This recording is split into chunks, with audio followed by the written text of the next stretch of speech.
영어를 할 때 어떻게 하라고 하냐면 눈으로 하지 말라고 얘기를 합니다. 어떻게 하라고죠? 소리를 내라고 합니다. 왜요? 소리를 내면 내 귀가 듣습니다. 그러면서 내가 무슨 말하는지 어떻게 지금 발음을 하고 있는지를 내가 들을 수 있습니다. 틀리게 발음을 하는지 바로 발음을 하는지 눈으로 속으로 생각하는 것은 못 느낍니다. 소리를 내보면 내가 귀로 듣고 내 발음이 정확하지 않네, 틀리네라는 사실을 알 수 있습니다.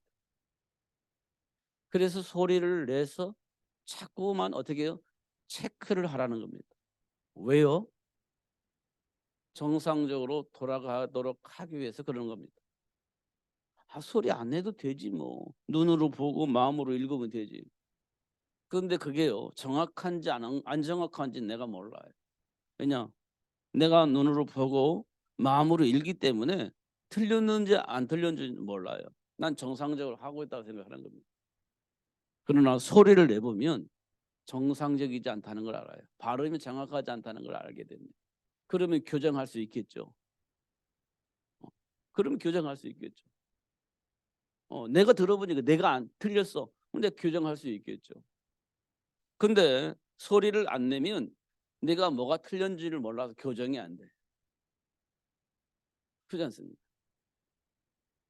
그래서 소리를 내는 것이 굉장히 중요하다. 그러면 사람들이요, 말할 수 있습니다. 그럼 수정하면 돼. 그 소리를 안 내면 사람은 지적은 안 하겠죠. 근데 교정이 안 됩니다. 수정이 안 됩니다. 그 소리를 내면 틀렸다는 말을 들어요. 그럼 수정하면 돼. 문제될 게 없잖아요. 수정하면 되지.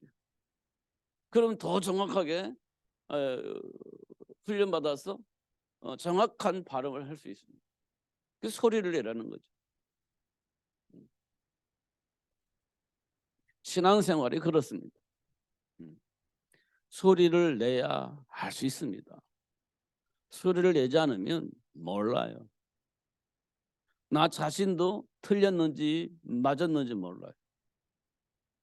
나는 끝까지 맞다라고 생각을 할 거예요. 근데 소리를 내보니까 아니에요. 그래서 우리가 포럼을 할 때요, 다 들키게 되어 있는 겁니다. 포럼을 할 때 내 소리가 나오잖아요. 근데 그거 틀렸다고 얘기를 해요. 그럼 수정하면 돼요. 그렇구나. 그게 이제 팀 사역입니다. 근데 그걸 들을 때 기분 나빠. 자존심 상해. 그러면 수정이 잘 안 될 겁니다.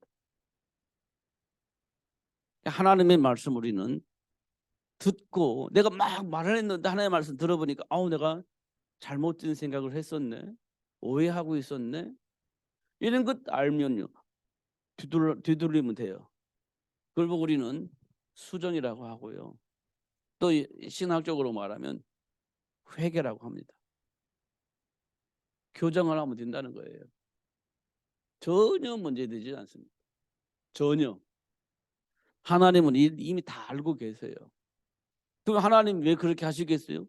수정해서 교정해서 하나님 준비한 축복을 마음껏 누릴 수 있도록 하려고 드러내서 그 사실을 스스로 인정하고 돌아설 수 있도록 하시려고 하시는 것이지, 문제 삼으려고 문제를 주시는 건 아니다. 근데 우리는요, 과거의 지질 때문에 문제 만나면 막 자존심 상하고 그것 때문에 숨고 도망가고 포장하고, 그러면 그 문제가 안 드러나는 것처럼 보이지만요, 실제적으로는 하나님 준비한 축복을 누릴 수 있는 시간이 자꾸 딜레이 되는 겁니다. 빨리 들켜서 빨리 회복하고 빨리 축복을 누리는 좋은데 우리는 그 생각이 안 돼요. 잘.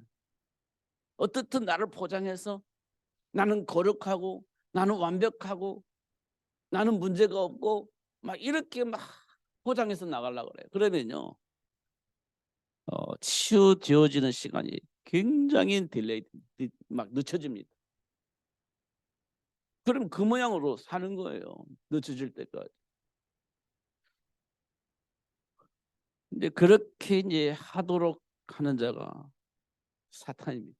보이지 않게 막 나를 굉장히 프라이드 만들어주는 것 같고 막 포장해서 멋있게 되어져 있는 것을 착각하게 만들어 놓고 말씀을 듣지 못하게 만드는. 그게 이제 사단의 역사입니다. 꼭 기억을 하셔야 됩니다. 이건 굉장히 중요한 일. 창세기 3장부터 시작한 사건들이 그런 내용입니다. 아담과 하와가 아이고 그러면 되냐 이렇게 하는데요. 그럴 수밖에 없는 아담과 하와를 가장 완벽하게 만들 수 있는 시작이 창세기 3장 사건이에요.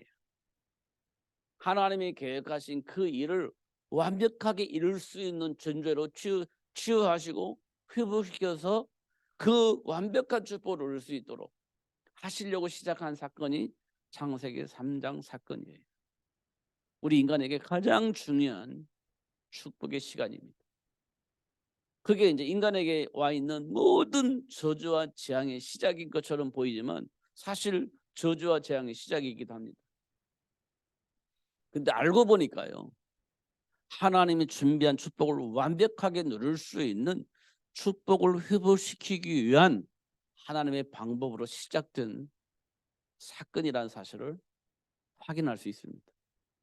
삶 속에 있는 문제는요, 완벽한 하나님이 준비한 축복을 누릴 수 있고 하나님의 계획을 이룰 수 있도록 하기 위한 발판임을 확인할 수 있습니다.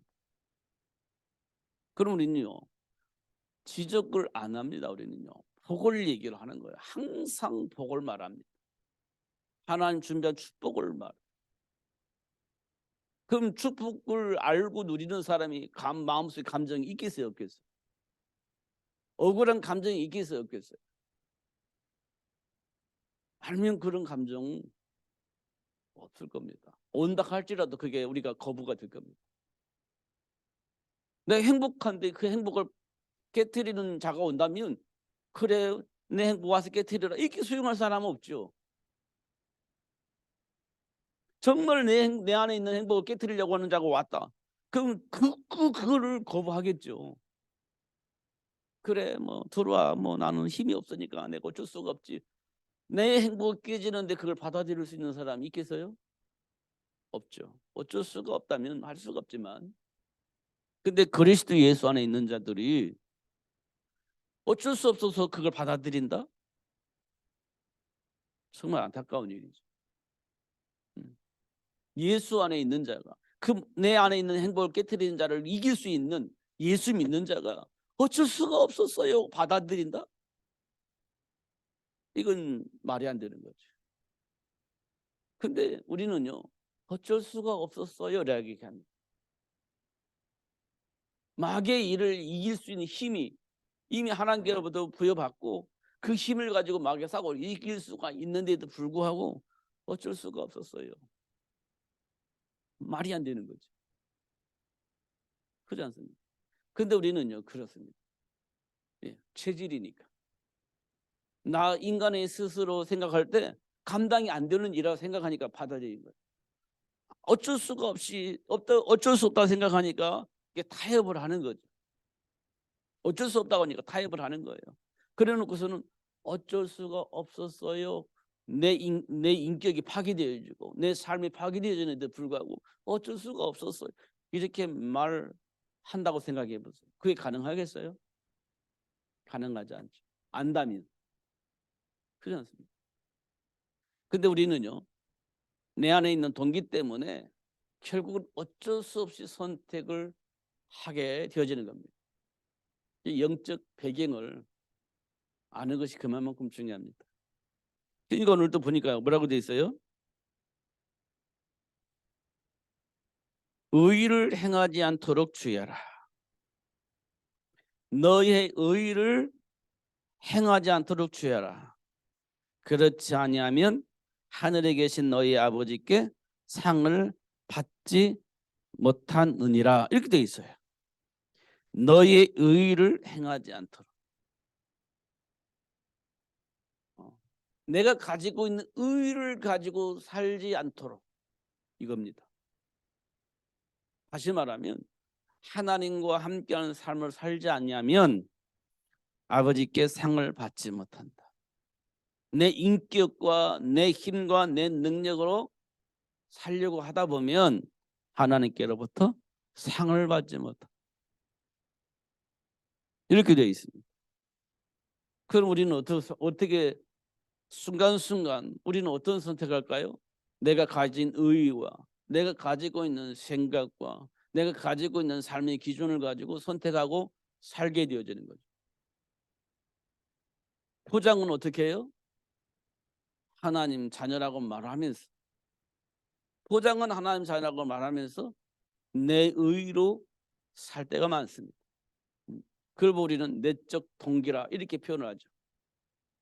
근데 포장은 하나님 주신 세계복음을 향해서 이렇게 포장할 때가 많습니다.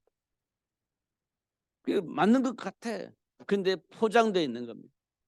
그걸 보고 동기라고 합니다. 동기. 그러면 하나님께로부터 상을 받지 못한다. 그러면서 뭐라고 했냐? 구제할 때에 유식하는 자가 사람에게 영광을 받으려고 휘당거 거리에서 하는 것 같이 너희 앞에 나팔을 불지 말라. 이렇게 돼 있어요. 내가 이런 사람이야. 나는 이렇게 하고 있어. 뭐 이렇게 나팔을 불지 말라. 그러면서 뭐라고 했냐? 그는 이미 자기 상을 받았느니라. 이 말은 하나님께로부터 상을 받지 못하게 된다. 이미 상을 받았기 때문에 하나님께로부터 받을 상이 없다. 이렇게 되어 있습니다. 그러면서 오른손이 하는 것을 왼손이 모르도록 그렇게 내적 내면에서 우러나는 행동을 해라. 그렇게 말합니다. 그러면 아버지께서 갚아주신다. 이렇게 되어 있습니다. 아버지께서 갚아주신다. 하나님과의 관계를 속히 회복해야 됩니다. 지금 여러분들은 아마 모르는 건 없을 겁니다. 다 알고 있을 겁니다. 그런데요, 안 되는 이유, 선택을 잘못하기 때문에 그래요. 안 되는 이유, 하나님의 말씀을 안 믿고 내가 생각했던 과거의 삶의 체질을 선택을 하기 때문에 그렇습니다. 안 되죠. 오른쪽으로 가야 내가 목적지를 향해서 갈 수 있는데 왼쪽으로 가면 목적지를 만날 수가 없어요. 아무리 노력하고 힘쓰고 최선을 다하고 생명을 바쳐도 내가 원하는 목적지에 도달할 수가 없어요. 왜냐? 방향이 달라. 그러면 힘쓰고 애쓰고 내 생명까지 바쳐도 목적지까지 갈 수가 없어. 그러나 힘쓰지 않아도 방향 가면 어느 날 목적지에 도달할 수 있어요. 그렇게 힘쓰지 않아도 방향이 같으면 내가 원하는 목적지에 어느 날 도달하게 돼 있어요. 힘쓰게 애쓰지 않아도 돼요. 방향 붙잡고 뚜벅뚜벅 걸어가면 어느 날 목적지에 가게 되는 겁니다. 그럼 내 인생의 방향과 목적을 아는 것이 중요하겠죠. 그 제대로 가고 있는지 안 가고 있는지 점검하고 확인하고 잘못돼서 하면 돌아서고 이렇게 하는 작업이 우리에게 필요하죠. 그걸 보고 우리는요, 뭐라고 하냐? 깊은 묵상 이렇게 말합니다. 그리고 포럼 이렇게 얘기를 합니다. 그게 어디에서 일어나는 일이겠어요? 삶의 현장에서. 삶의 현장에서 일어나는 겁니다. 이게 삶의 현장에서 일어나는 일들을 통해서 내 안에 있는 본질이 다 드러나는 겁니다. 그게요, 축복인 겁니다. 하나님이 나와 함께 계신다면, 하나님 나를 부르셨다면 삶 속에서 일어나는 그 모든 일들을 통해서 나에게 나타나는 것들은 전부 다 축복이에요. 정상으로 돌아갈 수 있는, 정상임을 알게 하시고 정상으로 돌아갈 수 있도록 하는 축복의 시간표입니다. 그거 기억해야 됩니다. 자존심 부리면 그게 자꾸 늦어지는 겁니다. 내 안에 있는 동기를 가지고 끝까지 주장하면 이제 그 축복을 확인할 수가 없기 때문에 그 복을 누리기까지는 시간이 좀 많이 걸릴 수도 있습니다. 지금이 중요한 거예요. 지금이 하나씩 하나씩 꼭 점검을 해야 됩니다. 자, 우리 삶의 현장에는요 3가지로 인하여서 지배를 받고 있습니다.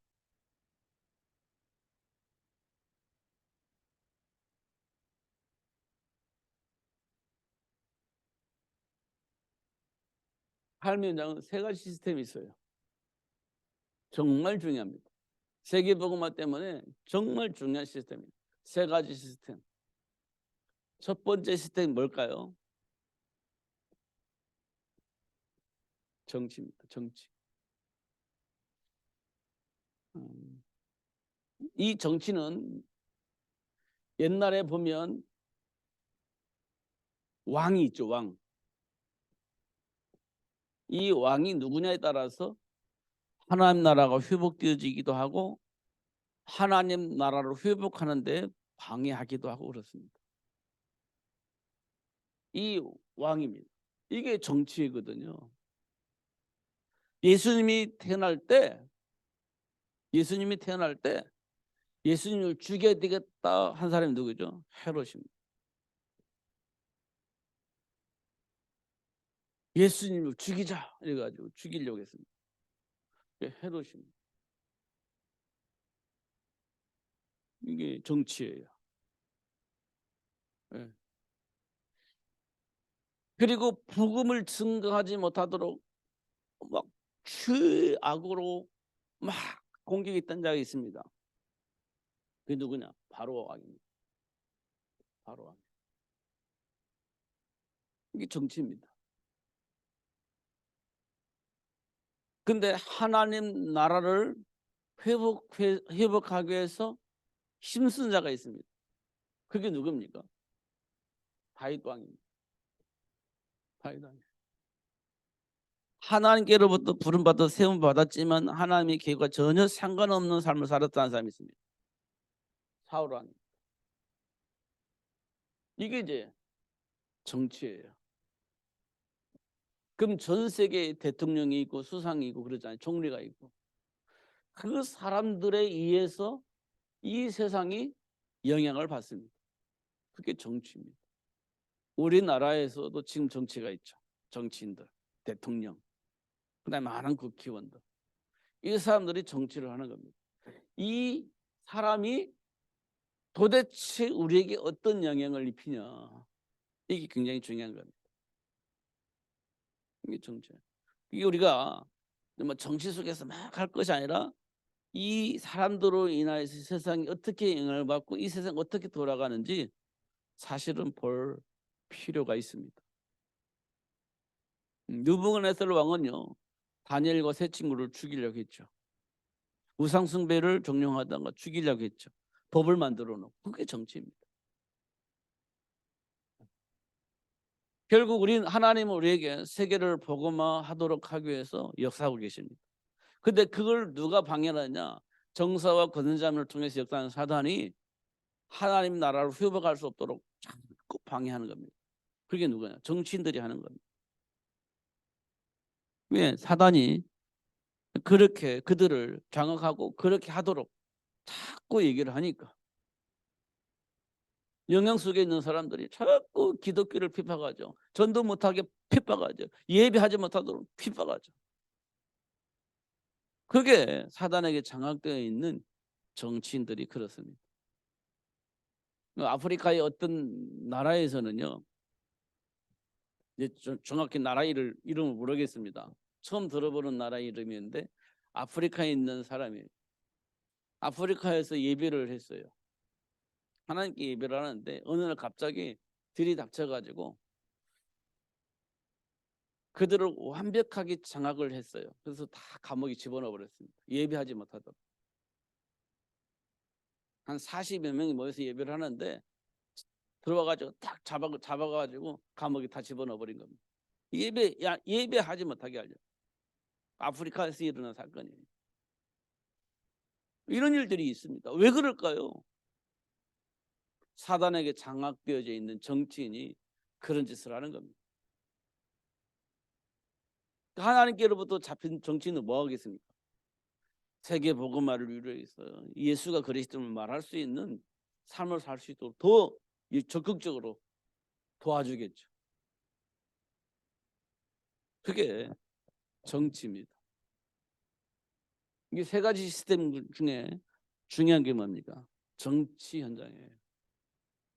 로마 황제가 예수가 그리스도를 받아들일 수밖에 없는 상황에 있을 때 왕이 딱 받아들이니까, 기독교를 국교를 받아들이니까 이 복음이 쫙 퍼지는 겁니다.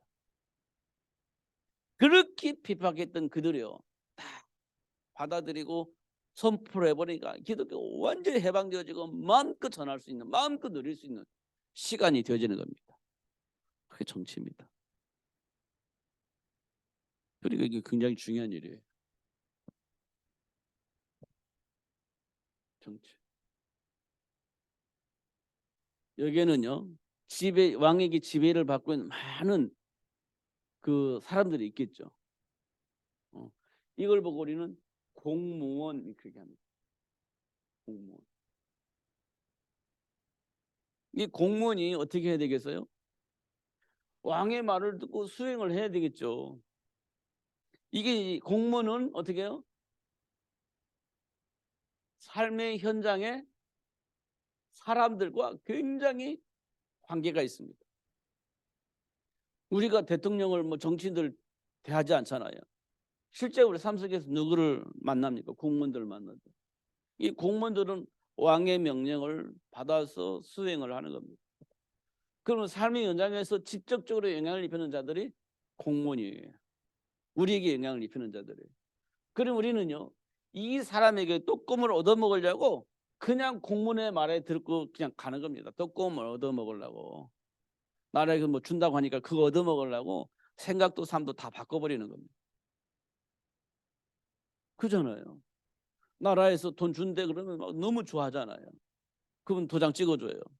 나라에 돈 안 주는데 그건 도장 안 찍어줘. 그게 정치입니다. 정치. 그 사람들을 누가 이용하냐? 사탄이. 우리는요, 돈 많이 받는 게 중요한 게 아닙니다. 그 몇 푼 때문에 내 신앙을 팔아먹으면 안 돼. 근데 당장 돈 준다고 하니까 좋아요. 그건 도장 찍어주는 겁니다. 그러면 그들 때문에 하나님의 관계가 굉장히 어려워져요. 신앙생활 마음대로 할 수 없도록 만드는 정치를 할 것이기 때문에 굉장히 어려워지는 거예요. 그게 정치입니다. 그러니까요, 이 정치인들을 우리는요, 제대로 잘 뽑아야 돼요. 사실은 내가 행복하기 위해서, 또 나라가 건강하기 위해서, 또 세계가 복음화 되어지기 위해서는 정말 잘 선택을 해야 됩니다. 하나님이 그렇게 확인하셨어요.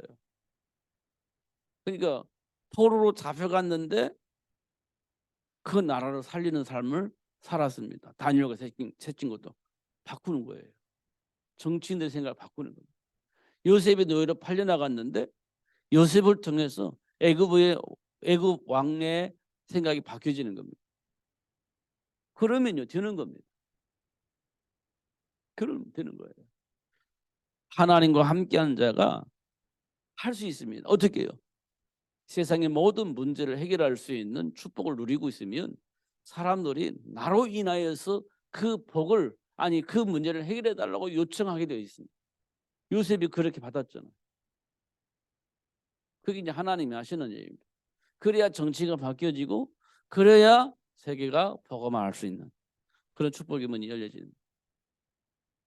두 번째, 우리 삶 속에 있는 시스템이 있는데요. 그게요, 우리가 꿈에도 좋은 거예요. 생각만 해도 기분 좋은 거예요. 그게 뭡니까? 돈이죠. 이걸 보고 우리는 경제라고 합니다. 이 세상은 돈으로 굴러다녀요. 돈으로 굴러갑니다. 이 세상의 모든 사람은 돈으로 굴러가요. 그렇기 때문에 돈이 좋아요. 돈이 없으면 안 돼요. 세상이 굴러가지 않습니다. 돈이 없으면. 그래서 돈이 이 세상을 굴러가게 만들어요. 여러분 자동차를 운전하려면 뭐가 필요하냐? 엔진 모든 것이 다 완벽하게 있어도 휘발유가 없으면 안 돌아가요. 자동차 아무런 문제가 없는데 휘발유가 없으면, 경유가 없으면 자동차가 움직여지질 않습니다. 안 움직여요. 그러면 확인해야 돼. 아, 기름이 없구나. 기름 채우면 비로소 그게 시동이 걸리고 움직이는 겁니다. 그게 뭐냐? 돈이에요. 돈이 없으면 안 되는 거예요. 그럼 이 돈이 세상을 굴러가게 만드는 거예요. 그럼 이 돈이 어디서 나오냐? 사실은 하나님으로부터 나옵니다. 하나님으로부터 나와요, 이게. 이 돈은 하나님으로부터 준비되어 있는 겁니다. 왜냐면요, 세계복음화 때문에. 돈은 세계복음화 때문에 하나님 주신 거예요. 그거 이제 움직이면서 복음 증거해야 되니까.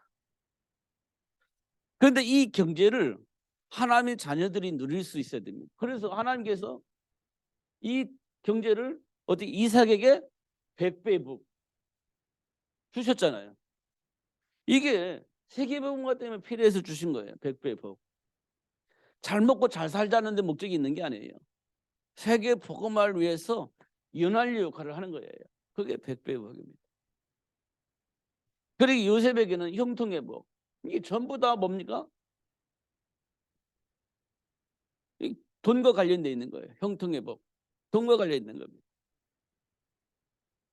경제입니다, 이게. 아브라함이 누렸던 뭐예요? 복의 근원의 복. 이게 전부 다 경제와 관련되어 있어요. 그냥 318명의 가병을 건드리려면 돈이 필요한 거죠. 전부 다 이게요. 세계 복음화를 위해서 하나님이 준비한 경제의 축복이에요. 이게 필요한 거죠. 그런데 이 경제를 누가 장악을 했냐? 사단이 장악을 하면 그럼 어떻게 되겠냐? 네피림 문화가 생겨요. 사단이 장악되면 이 경제를 장악하면 네피림 문화가 형성이 되어집니다. 하나님의 말씀을 듣지 못하게 만들고 거부하게 만들고 그런 삶의 문화가 되어집니다. 누가 장악하기 때문에 이 하나님이 준비한 경제를 사단이 장악하면 이런 일들이 벌어집니다. 네피림 문화. 그러면 이 사단이 장악하면 어떻게 돼요? 소돔과 고모라 같은 삶의 문화가 삶 속에 형성이 되는 겁니다. 이게 경제 문제예요. 경제 문제. 사단이 딱 장악하니까 소돔과 고모라 같은 삶의 문화가 삶 속에 딱 자리 잡는 겁니다. 경제를 장악하니까. 그럼 어떻게 돼요? 세상이요. 편안하고 좋을 것 같은데 망하는 삶을 살게 된다는 걸 확인할 수 있어요. 근데 우리 렘넌트들이 이 문화가 좋으니까 막 이 속에 막 퐁당퐁당 빠지는 겁니다. 좋죠, 뭐. 자기가 하고 싶은 대로 마음껏 하고 미래를 위해 준비 안 하고 막 즐기고 막 하니까 얼마나 좋아요. 근데 그게 망하는 시간표예요. 이게 생각이 즐기는 거예요. 내가 하고 싶은 대로 하는 거지, 생각이. 그리고 내 인생에 대한 미래를 위한 준비를 전혀 하지 않아 합니다. 하지 못해요. 사단에게 장악돼서 그렇습니다. 그러면요, 소돔과 고모라의 삶의 문화 속에서 헤매고 사는 겁니다. 그게 좋다고 생각을 하는 거예요. 그게 경제 문제입니다. 이렇게 돼 있어요. 그러니까 하나님이 주신 이 축복 속에서 마음껏 누리며 살면서 세계 복음화할 수 있는 삶을 누릴 수 있도록 축복하셨는데 사단에게 뺏기면 오히려 하나님과 전혀 상관없는, 오히려 대적하면서 사는 망하는 삶을 살게 되어진다는 거예요. 그래서 경제를 우리가 잘 봐야 돼요. 경제. 이 돈 가지고 뭐 할 거냐? 잘 먹고 잘 살 거냐? 물론 잘 먹고 잘 살아야 되겠죠. 중요한 거는요, 세계 복음을 위해서 사는 거예요. 그것 때문에 하나님 준비한 축복이니까. 이게 지금 우리 삶 속에 흐르는 흐름입니다. 자, 첫 번째 정치예요. 우리 정치 관심이 없잖아요. 근데 그 사람들이 하나님과 하나님이 원하시는 세계 복음과 삶의 문화를 어떻게 영향을 입히는가 확인해 보세요. 뉴스를 보면 확인할 수 있잖아요. 뭐 동성 결혼 뭐 이런 거 허락하자, 뭐 차별금지법 해제하자, 이런 것들이 전부 다 세계 복음 관련된 겁니다.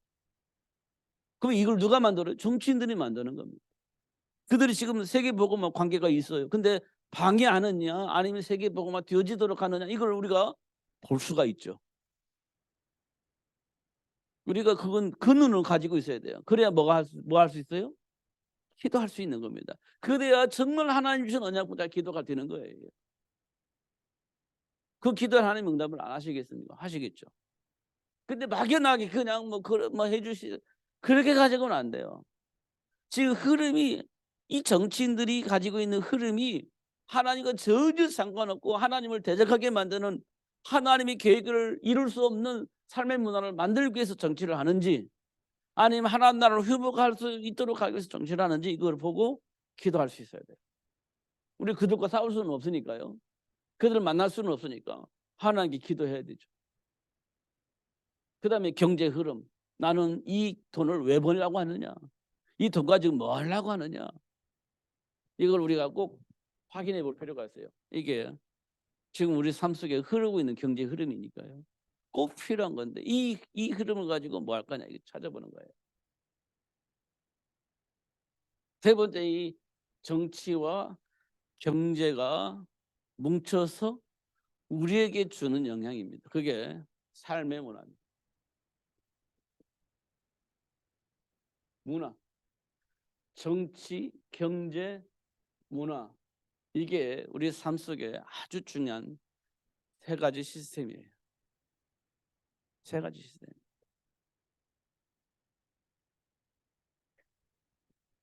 조금 전에 말했던 창세기 6장의 네피림 문화.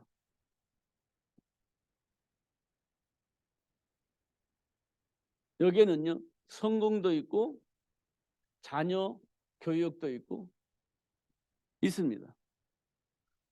그 다음에 현장도 있습니다. 그 다음에 뭐도 있습니까? 미래도 있습니다. 이렇게 돼 있어요.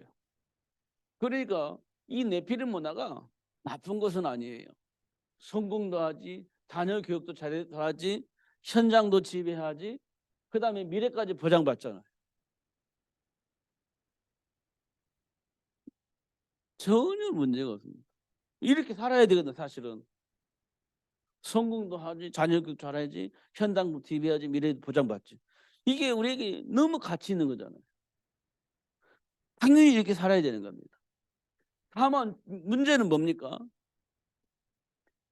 하나님과 함께하는 삶을 살지 못하게 만드는 겁니다. 하나님과 함께하는 삶을 살지 못하게 만들어요. 이걸 거부하는 겁니다. 아니, 핍박하는 겁니다. 이렇다면 이게 나에게 가장 좋은 것이지만 독이 되는 겁니다. 독이 되는 거예요. 하나님과 함께하는 삶을 살 수 없는, 이것 때문에 하나님과 함께하는 삶을 살 수가 없다면 이거는요, 독이에요. 독. 약이 아니라 독이 되는 겁니다. 근데 우리는 이것 때문에 이 축복을, 아니 하나님과 함께한 축복을 어떻게 해요? 놓치는 겁니다. 내가 원하는 이 축복 때문에 하나님과 함께한 삶을 놓치는 거예요. 이게 사단이 만드는 네피림 문화입니다. 우리는 이 속에 있는 거예요. 지금 잘 확인해 보면 그렇습니다. 이 속에서 우리는 뭘 추구하냐? 소돔과 고모라의 삶을 추구를 하는 겁니다. 그럼 이들은요, 하나님의 말씀 절대 거부하죠. 믿지 않습니다. 받아들이지 않습니다. 왜냐 하나님의 말씀을 받아들이면 이 삶을 살 수가 없어요. 그러니까 하나님의 말씀을 안 받아들여요. 왜냐하면 이 삶을 즐기려고 안 받아들여요. 이게 우리 속에 있는 삶의 문화입니다.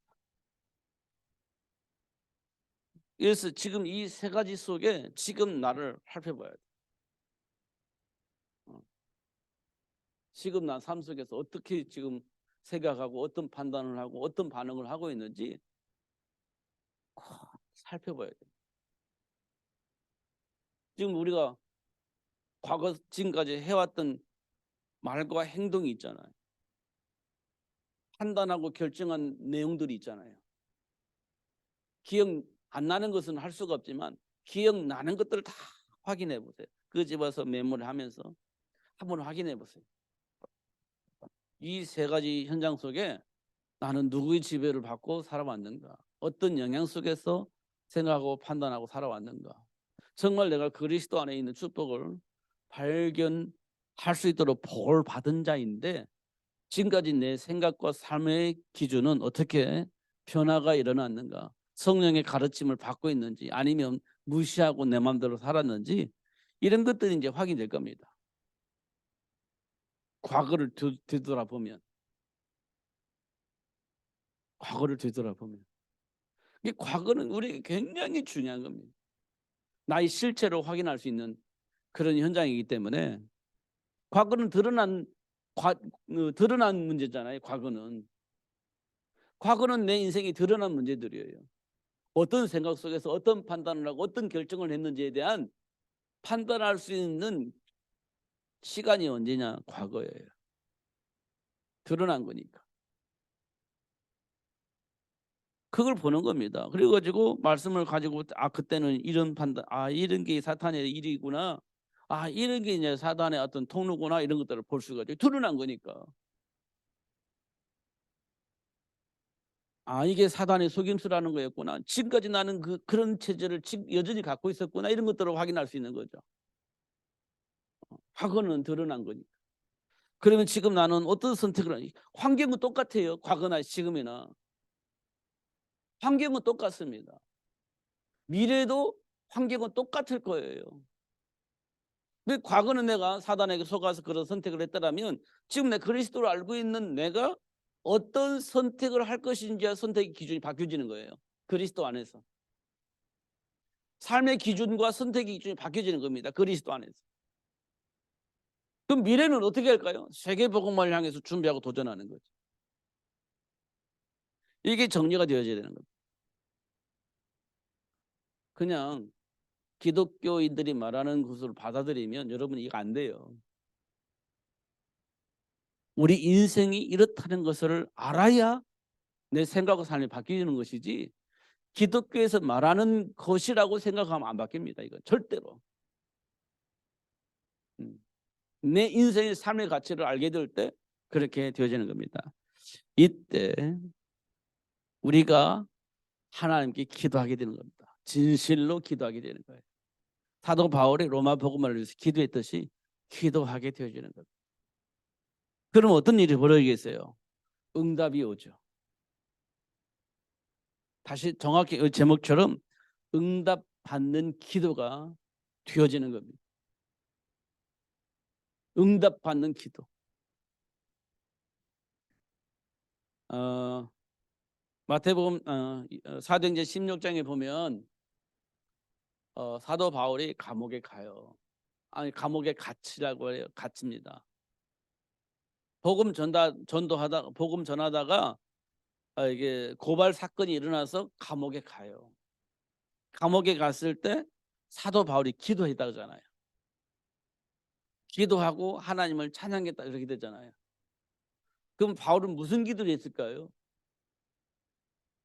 풀어주세요 이렇게 했을까요? 아니면 무슨 기도를 했을까요? 그런데 왜 갑자기 하나님을 찬양했을까요? 그게 사도 바울이 무슨 기도했냐면 응답받는 기도가 되어진 겁니다. 응답받는 기도. 기도하고 하나님을 찬양하니까 옥문이 열려요. 삭고가 풀립니다. 지금 말하면 수갑이 풀리는 거예요. 그럼 자유의 몸이 되는 거잖아요. 그리고 옥문이 열리니까 나가면 되는 거잖아요. 만약에 그랬다면 사도 바울은 응답받는 기도가 아니었을 겁니다. 자기 동기를 가지고 하는 기도였을 거예요. 기도하니까 하나님이 열어주셨다 막 나가는 거죠. 그게 동기적인 기도예요. 이게 바울이 기도했을 때 지금 우리 발에 묶여있는 수갑이 풀려지고 옥문이 열려져요. 그런데 바울이 안 도망가요. 그 자리에 머물러 있는 겁니다. 이 말은 뭐냐면 응답받는 기도를 했다는 거예요. 응답받는 기도를 했다는 겁니다. 무조건 되어지는 응답이 아니고요. 하나님이 원하시는 것을 알고 기도하면 하나님이 원하시는 그 일 때문에 머물러 있을 수도 있고 움직일 수도 있는 거예요. 근데 바울은 안 움직였어요. 왜 그랬을까요? 나중에 알고 보니까 거기에 구원받을 자가 있기 때문에 하나님께서 그곳으로 이끌어 가셨다는 사실을 알게 된 겁니다. 그럼 구원받을 자가 있기 때문에 왔으면 구원받을 자를 만나는 것이 성령의 인도죠. 그렇지 않습니까? 기다리는 거예요. 구원받을 자가 있어서 왔으니까 구원받을 자를 만날 것이기 때문에 도망가면 안 되는 거예요. 머물러 있는 겁니다. 그러니까 마침내 간수가 나와서 내가 어떻게 하면 구원받겠습니까? 라고 얘기를 하는 겁니다. 예수 믿으면 돼. 그러니까 그 사람이 다시 자기가 막 매질했던 그 상처를 다 치료해주고 감싸주고 집에 들어가서 가족들에게 예수 그리스도 안에 있는 생명의 복음을 전해달라고 하고 그들도 영접하고 가족이 구원받고 그렇게 되어지는 거죠. 이게 하나님이 하시는 일들입니다.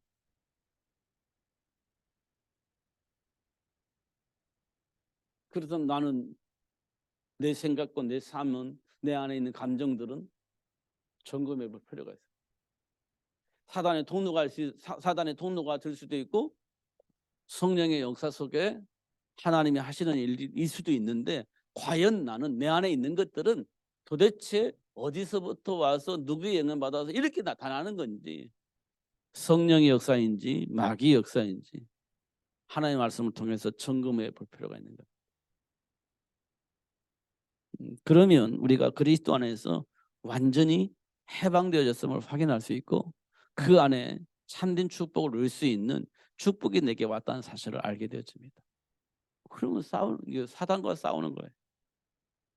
안 속는 거죠. 그러면 열매가 나타나겠죠. 하나님이 약속하신 축복의 열매가 삶 속에 그렇게 되어질 겁니다. 그 축복의 시작이 뭐냐? 언약 잡은 기도 이렇게 우리가 말할 수 있어요. 그래서 응답받는 기도는 언약 붙잡고 기도하면 응답받는 기도가 되어지는 겁니다. 그런 축복을 누리시면서 승리하시는 여러분 되시기를 예수님 이름으로 축복합니다. 기도하겠습니다. 살아계신 하나님 아버지 감사합니다. 오늘도 최고의 복을 주시고 알게 해주셔서 감사합니다. 누리며 살 수 있도록 성령으로 충만하게 하여 주옵소서. 신분과 권세를 알게 하시고 치유하시는 하나님, 하나님이 약속하신 축복을 누리면서 세계 복음화 되어지도록 하시는 하나님의 역사를 보게 하여 주옵시고 그 축복을 누리며 살 수 있도록 성령으로 충만하게 하여 주옵소서. 예수 그리스도 이름으로 기도하옵나이다. 아멘.